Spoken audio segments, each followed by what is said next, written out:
Assalamualaikum warahmatullahi wabarakatuh. Perkenalkan, nama saya Sylvia Sahraini, NPM 19140026 dari Prodi Pendidikan Akuntansi Manajemen A19. Pada kesempatan kali ini, kita akan membahas materi tentang akuntansi dan laporan keuangan sebagai bahasa bisnis. Ini adalah mata kuliah akuntansi manajemen. Nah, yang mana akuntansi ini menghasilkan informasi yang menjelaskan kinerja keuangan entitas dalam suatu prodi tertentu. Nah, sebelum kita masuk dulu, yang pertama kita akan membahas apa itu definisi akuntansi, pengertian akuntansi ini.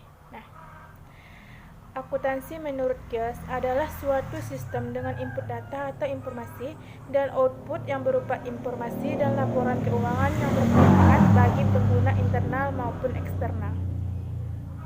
Lalu, berdasarkan akuntansi maka ada empat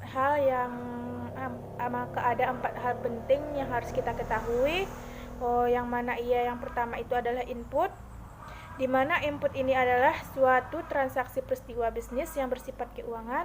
Lalu ada dia proses, yang mana proses ini serangkaian kegiatan merangkum transaksi menjadi laporan. Lalu ada dia output, yang mana informasi keuangan dalam bentuk laporan keuangan. Lalu yang terakhir ada dia penggunaan informasi keuangan, adalah yang memakai laporan keuangan untuk pengambilan keputusan. Selanjutnya ada dia manajemen, ada dia akuntansi manajemen. Arti dari akuntansi manajemen ini ialah suatu bidang akuntansi yang mempelajari bagaimana menghasilkan informasi keuangan. Suatu bidang akuntansi yang mempelajari bagaimana menghasilkan informasi keuangan untuk pihak manajemen yang akan digunakan untuk pengambilan keputusan. Itu dia pengertiannya. Lalu yang kedua ada dia akuntansi keuangan. Nah, akuntansi keuangan ini ialah salah satu bidang akuntansi yang mempelajari bagaimana cara membuat laporan. Bagaimana cara membuat laporan keuangan yang berguna bagi pihak dalam dan luar perusahaan. Nah, slide selanjutnya kita akan melihat tabel dari akuntansi keuangan dan akuntansi manajemen, di mana di dalam pemakaian utamanya, ruang lingkup informasinya, fokus informasi, kriteria bagi informasi, disiplin sumber, isi laporan, sifat informasi dan rentang waktunya tersedia di sini yang terdapat dalam akuntansi keuangan dan akuntansi manajemen. Nah, yang pertama kita lihat dari pemakaian utamanya. Di dalam akuntansi keuangan, pemakaian utamanya itu manajer, puncak, dan pihak luar. Sedangkan di dalam akuntansi manajemen, itu terdapat manajer berbagai jenjang. Lalu kita lihat dari lingkup informasinya, di mana perusahaan SCR keseluruhan itu terdapat dalam ruang lingkupnya. Lalu di manajemen, yang di dalam akuntansi manajemen itu terdapat bagian perusahaan. Nah, yang ketiga kita lihat dari fokus informasinya. Akuntansi keuangan berfokus pada orientasi masa lalu, sedangkan akuntansi manajemen itu orientasi masa yang akan datang. Lalu yang keempat ada dia kriteria bagi informasinya.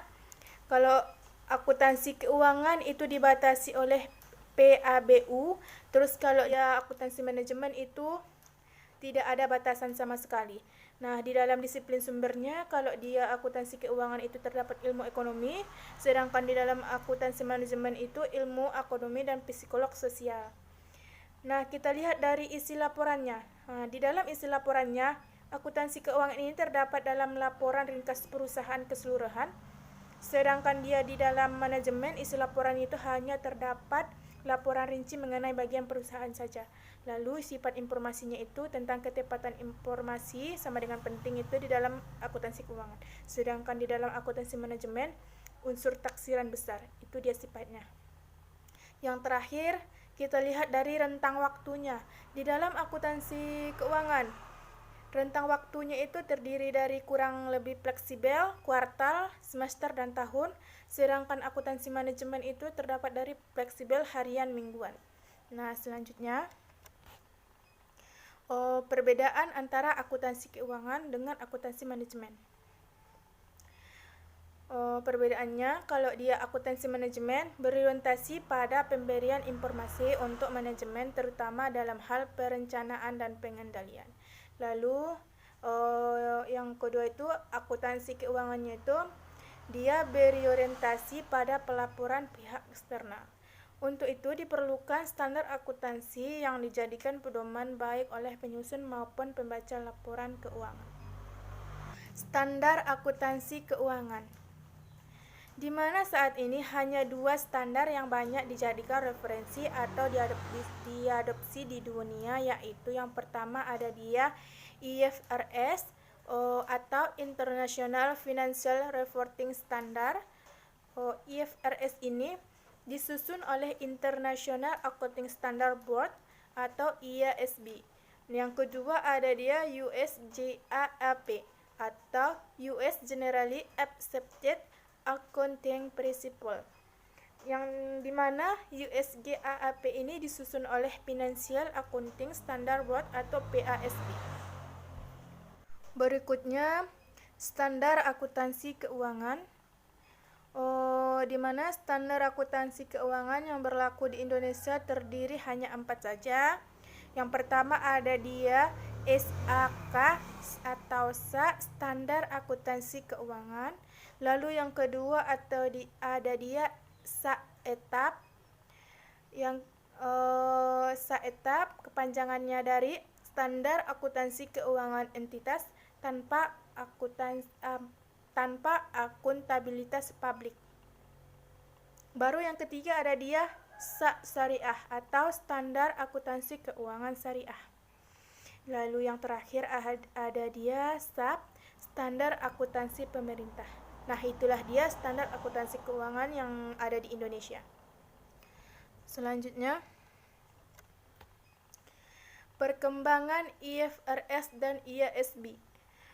Bagaimana dengan perkembangan ini? IFRS sebelumnya bernama IAS atau IAS International Accounting Standard.